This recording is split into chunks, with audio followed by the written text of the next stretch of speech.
Hi everybody and welcome to my channel and my very first video. Today I wanted to talk to you about how to shop when you're at a yarn festival. Because I went to Edinburgh Yarn Festival earlier this month, and I know that there are a lot of people that buy way too much yarn that they don't end up using, and then there are people like me, or maybe I've become the first one during Edinburgh, I don't really know. But usually in those situations, I am more of the person that gets pretty overwhelmed and doesn't know what to buy, and I just end up buying anything at all. So I really put some thought into how I could prevent this, because of course when you go to Edinburgh, you want to put some goodies down into your knitting bag, right? So today I have 3 tips for you what you can do in order to prepare and enjoy your time at the festival. And for every tip that I'm giving you, I'm also going to show you an example for what I did in Edinburgh and what I ended up buying. My first tip is to plan ahead. This is pretty obvious, but it really helped me when I was at the festival. And number 1A of my tips on how to shop at a yarn festival is to plan which projects you want to knit.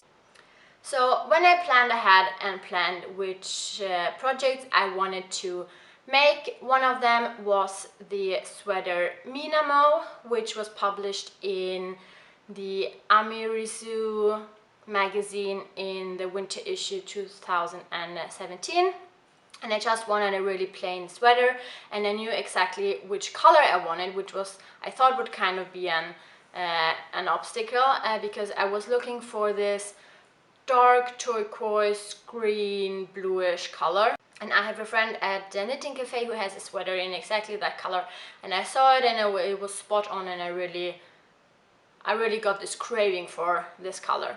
And luckily, 15 minutes into the festival, I stumbled across Dye Ninja's monter and found the yarn in exactly the color that I wanted. It's Dye Ninja's High Twist Merino fingering, which is a 100% fine merino wool, and the colorway is called Stranger on the Shore.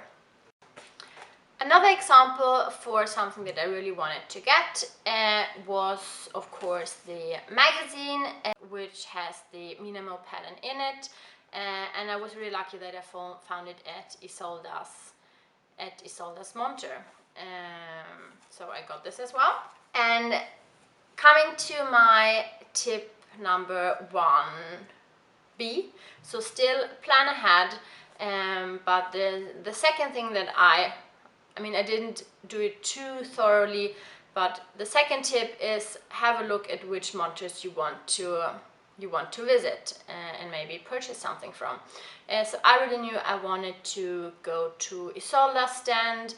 Then there's the Swedish yarn dye and Dandelion with dandelion yarns. Then I of course really wanted to visit. Then I knew John Arbor was going to be there, and Blacker Yarns, which I was really curious on going to.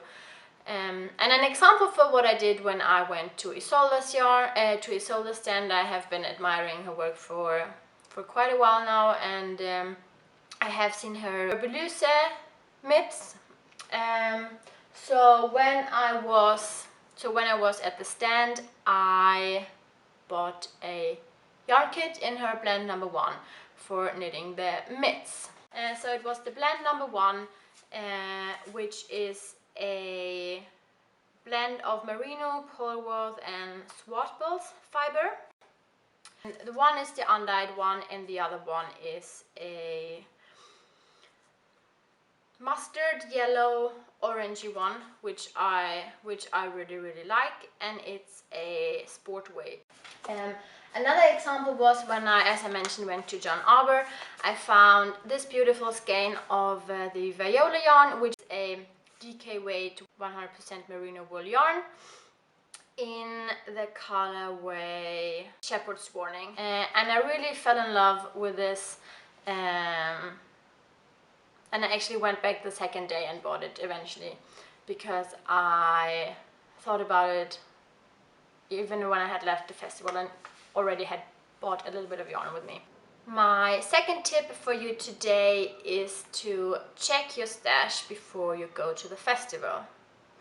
So what I realized when I had a look at my stash before I went to Edinburgh was that I have a lot of single skeins that are really, or for me at least, feel really hard to use, and they're not consistent colorways that I can easily mix and match, and I have a lot of different weights. And so I realized what I wanted to do is to buy sweater quantities, and that's what I did.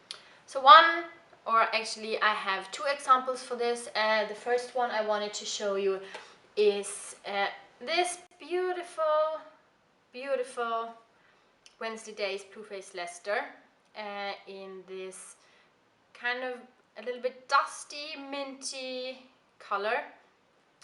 What I really liked with the yarn was that the luster that it has, which is due to the Wednesday Days fiber in it. So I really fell in love with it. I first saw it, but then I thought, nah, maybe this is nothing I need. And then I went on. I couldn't stop thinking about it. Then I went back. I stuck to my plan and I bought a sweater quantity, 7 skeins of this yarn. And I think I'm not really sure what I'm gonna do with it yet, but I think it will be some kind of maybe a more cropped, a little bit vintage inspired cardigan. So we'll see. Another example for me it was buying sweater quantities and going to the stands that I wanted to visit was Dandelion Yarns. So I went there and bought this, I'm not really sure what to call it. The colorway doesn't have a name and I'm not really sure what to call it. It's like this Bordeaux, it's not really Bordeaux because it's more like a little bit pinkish, this dark purple Bordeaux color. And it's Dandelion Yarns, Dandelion Rosy Sport, which is a 100% organic merino extra fine yarn. So my third tip kind of contradicts the first one, but it is to be flexible. Even though you have planned beforehand, you really want to have fun and you want to not only be, or at least I don't want to be very strict and restrict myself too much. It's like, for me it's all about finding this balance on, I want to know a little bit, okay, this is what I'm going to buy, but then I also want to be able to be flexible, and if I find something that I really want, then of course I can buy it, but like just to have some guidelines really helped me.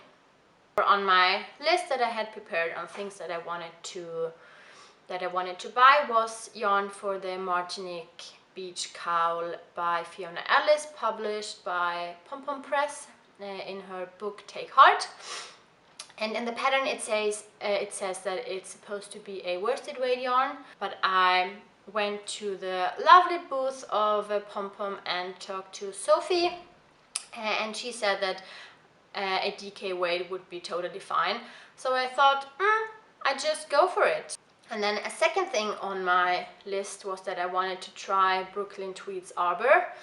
And I knew that Brooklyn Tweed was there, also one of the booths that I planned on visiting. So then I thought, I really don't know why, but when I realized that I could use a DK weight yarn for the Martinique cowl, and another thing on my list was try out Brooklyn Tweed's Arbor, I came to realization that the perfect thing to do would be combine all these things, and then I ended up buying